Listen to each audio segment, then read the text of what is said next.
The skull was already open when my pager went off. I didn't look at it. 17 years of neurosurgery teaches you that the world outside the operating room does not exist until you say it does. A 54-year-old male, glioblastoma, left temporal lobe pressing against his speech center like an uninvited guest. I have 3 hours to remove what I could without taking his words with it. Retractor. Priya handed it without a word. 3 hours later, I scrubbed out, pulled off my gloves, and checked my phone over the sink, water still dripping from my forearms. One text. Marco. Hey, Isabel's family is kind of a big deal. The engagement dinner is Saturday at Bellacino's. It's formal. Probably better if you skip it. You know how you get in those settings. Marco. I read it once, set my phone face down, ate lunch alone in my office with the door closed, looking out at the Los Angeles skyline like it owed me something. This is the part where people expect me to cry or call someone and narrate my pain into a phone. I did none of that. I have never been that woman. You don't become the youngest chief of neurology at Cedars-Sinai by falling apart every time someone who shares your blood reminds you they never thought you were worth much. I grew up in South Atlanta, in a row house that smelled like my mother's sauce on Sundays and my father's disappointments every other day. Marco was 3 years older and golden the way firstborns sometimes are. Easy, charming, chosen. He got the private school. I got the public one 12 minutes away and a library card my father considered a waste of electricity after dark. When I won a full academic scholarship to Emory, my mother made Marco's favorite dinner to celebrate the news that he'd been promoted to floor manager at a hardware company. When I matched into neurosurgery residency at Johns Hopkins, one of 11 people accepted nationally that year, my father said, "That's far. You're going to be far." Not proud, just noting the geography of my absence. I stopped expecting celebration around year 23. The Cross family had a fixed idea of who I was, and no new information was going to rearrange it. Marco told me once at Christmas, with a smile on his face like it was a compliment wrapped in a knife, that I made everyone feel like they weren't enough just by existing. When I became chief of neurology at 35, I called home on a Sunday. My mother said, "That's nice, Valentina. Did you see Marco's new car? The seats heat up." I said, "That sounds nice, Mom." I never called to report my life to them again after that. So Marco's text on a Tuesday afternoon was not a shock. It was a confirmation, the latest entry in a folder of evidence I'd been keeping for 2 decades, not out of bitterness, but out of clarity. There is a difference between holding on to pain and simply revising the historical record. I was finishing patient notes at 6 p.m. when Elena knocked. Dr. Elena Vasquez does not knock like a guest. She knocks like someone who already knows she's coming in. 64 years old, chief of surgery, the kind of woman who walked into rooms in 1987 and made people recalculate everything they thought they knew about who belonged there. My mentor since second-year residency, the closest thing to a mother I had ever allowed myself. She sat across from me without being invited. That was the agreement we had. Marco texted. I said, "I know." She said it too quickly. I looked at her. "How do you know?" She set her hands flat on my desk. Elena only does that when she is choosing her words with unusual care. Carlo Reyes is Isabel's father. The name meant nothing to me. I told her so. "He donated the neurology wing at Houston Methodist last year," she said. "He sits on the same board I do. He personally invited me to Saturday's dinner 3 months ago." She paused. "Valentina, come with me. As my guest." There was something underneath her voice, a current I couldn't name. Elena Vasquez is one of the most honest people I know, which is exactly why I noticed immediately that she wasn't lying, but she wasn't telling me everything either. Her hands stayed flat on the desk. She offered nothing more. I should have asked. I didn't. "Fine," I said. "I'll come." She nodded, stood, moved toward the door, then paused with her hand on the frame without turning around.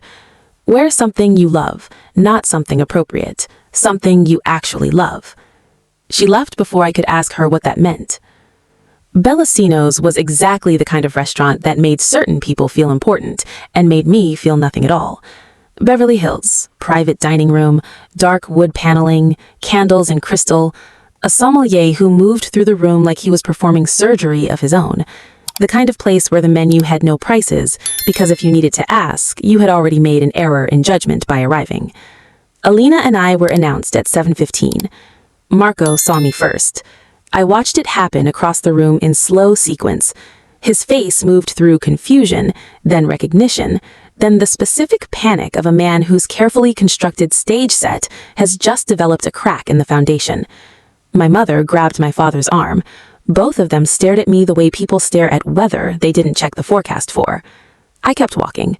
The Reyes family occupied the center of the room with the ease of people who were comfortable everywhere. Isabel was luminous in ivory, laughing at something her mother had said. At the far end of the table, a man I didn't recognize, late 30s, sharp eyes, dark jacket, sat with a glass of red wine and the particular stillness of someone who observed rooms for a living. And at the head of the table, Carlo Reyes. Smaller than I expected from a man of his reputation. Compact, dignified, silver at his temples. A man who had clearly built everything he owned with his hands before he ever wrote a check for anything. He was mid-sentence when Elena and I crossed the threshold. He stopped. Not gradually, the way a sentence stops when the power cuts out. Complete. Immediate. His eyes moved past Elena and landed on me and stayed there, with an expression I had no category for. Not recognition exactly, something older than recognition, something that looked almost like relief. He came around the table, crossed the room, ignored the silence gathering behind him. He took my hand in both of his and held it before he spoke. When he did, his voice was low enough that only Elena and I could hear. "Dr. Cross," he said, "I have been hoping to meet you for a very long time." I heard Marco's chair scrape back behind me. "I'm sorry, have we met?" "No," he said, "but you saved my life." The room went the kind of quiet that has texture to it. Carlo did not perform the story. He told it the way men tell things they have carried a long time, plainly, without decoration, like setting something heavy on a table. 6 years ago, Houston, he had collapsed in a hotel corridor during a board conference, brain bleed. No identification on him. He had left his wallet in the room. He arrived at the nearest trauma center unconscious, unidentified, critical. The on-call neurosurgeon who took his case had operated for 9 hours and made 17 decisions that his subsequent doctors told him during recovery were the difference between his life and his death. He never knew her name, privacy protocols, transfer before he was lucid enough to ask. 6 years of searching medical records and hospital channels until 3 weeks ago when a contact on the Houston Methodist board finally, legally gave him a name. Dr. Valentina Cross. The silence in the room had weight now. I could feel Marco standing somewhere behind me. I did not turn around. "I don't remember every case," I said. True, and also a way of buying myself a moment. "I remember his," Elena said quietly beside me. "I was your senior attending that night, Valentina. I scrubbed in with you at hour 4. You remember." And I did, suddenly and completely. An unidentified male, the bleed aggressive and the placement vicious.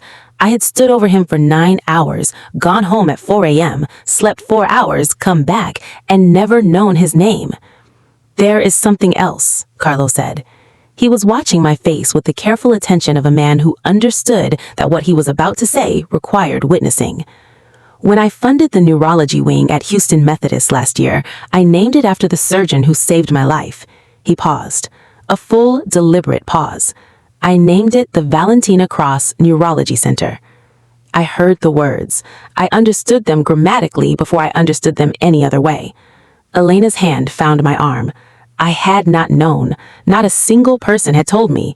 The hospital board had accepted the donation, approved the naming, mounted the letters on the wall of a building in Houston with my name on it, and somewhere in the administrative distance between Texas and California, the notification had dissolved, and I had gone on performing surgeries and eating lunch alone in my office and reading texts from my brother telling me not to come to dinner because I might embarrass him. In front of the man who named a building after me. "Valentina!"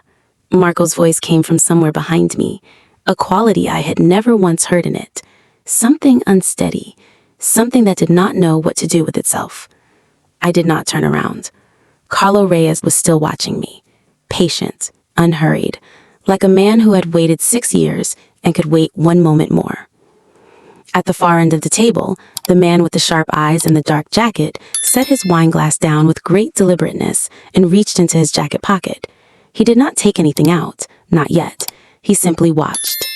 I straightened, looked at Carlo Reyes, and said, with the same voice I use when I have just closed a 9-hour surgery and someone asks me how it went, "Thank you for telling me."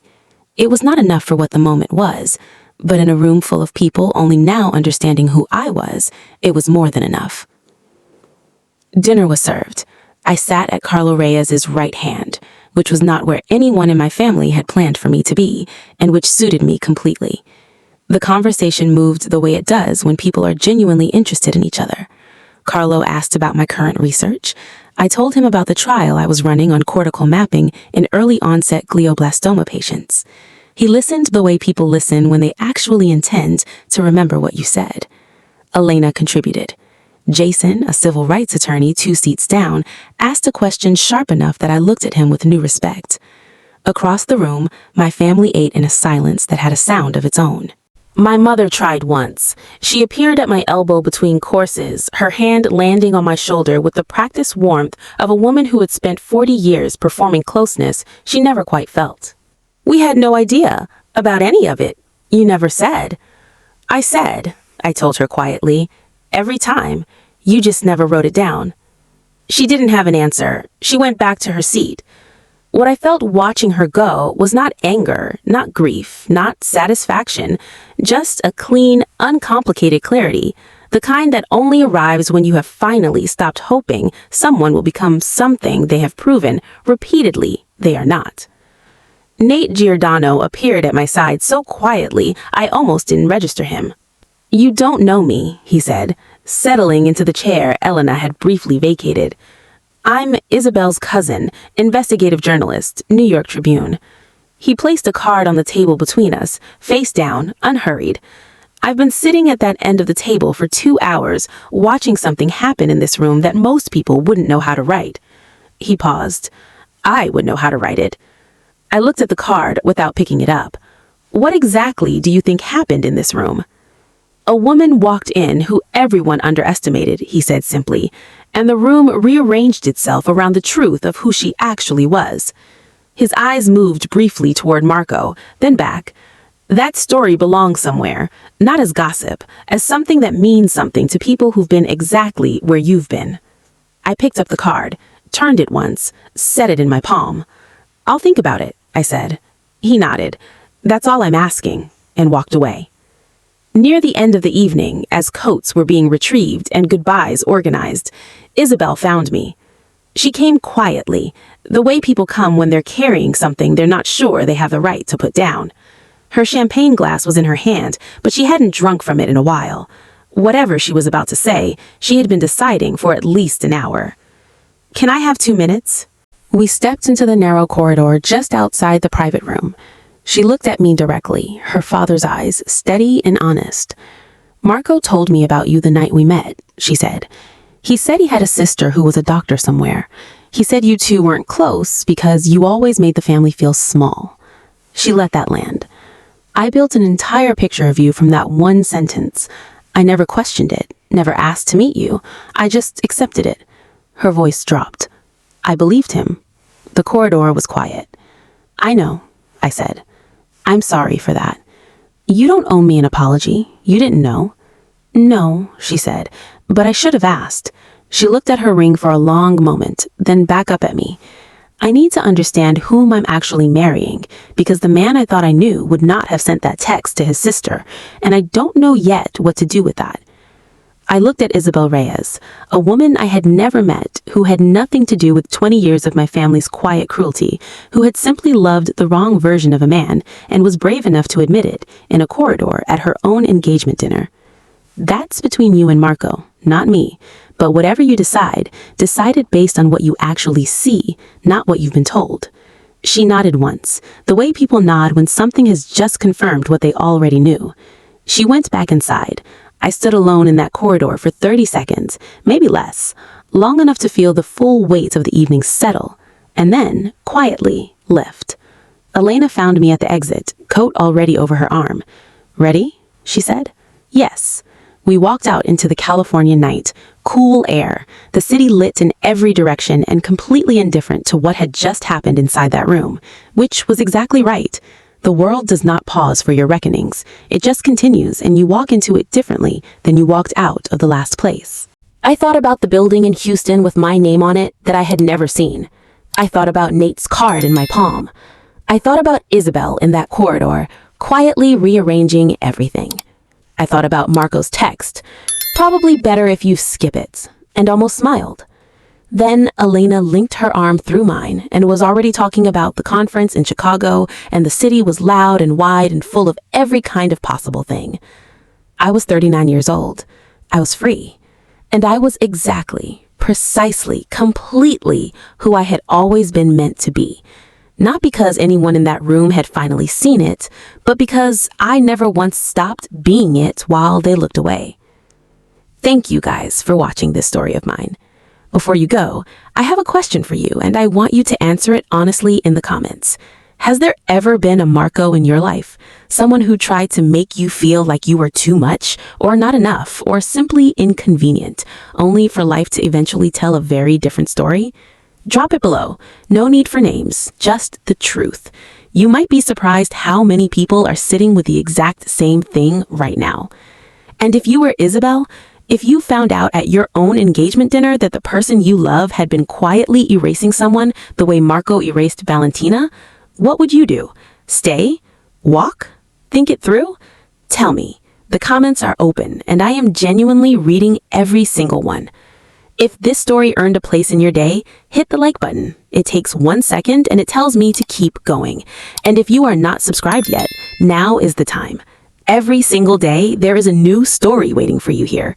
Stories about real strength, quiet dignity, and the kind of moments that remind you who you actually are. You do not want to miss what is coming next. Subscribe, like, and leave me your answer below. I will see you tomorrow.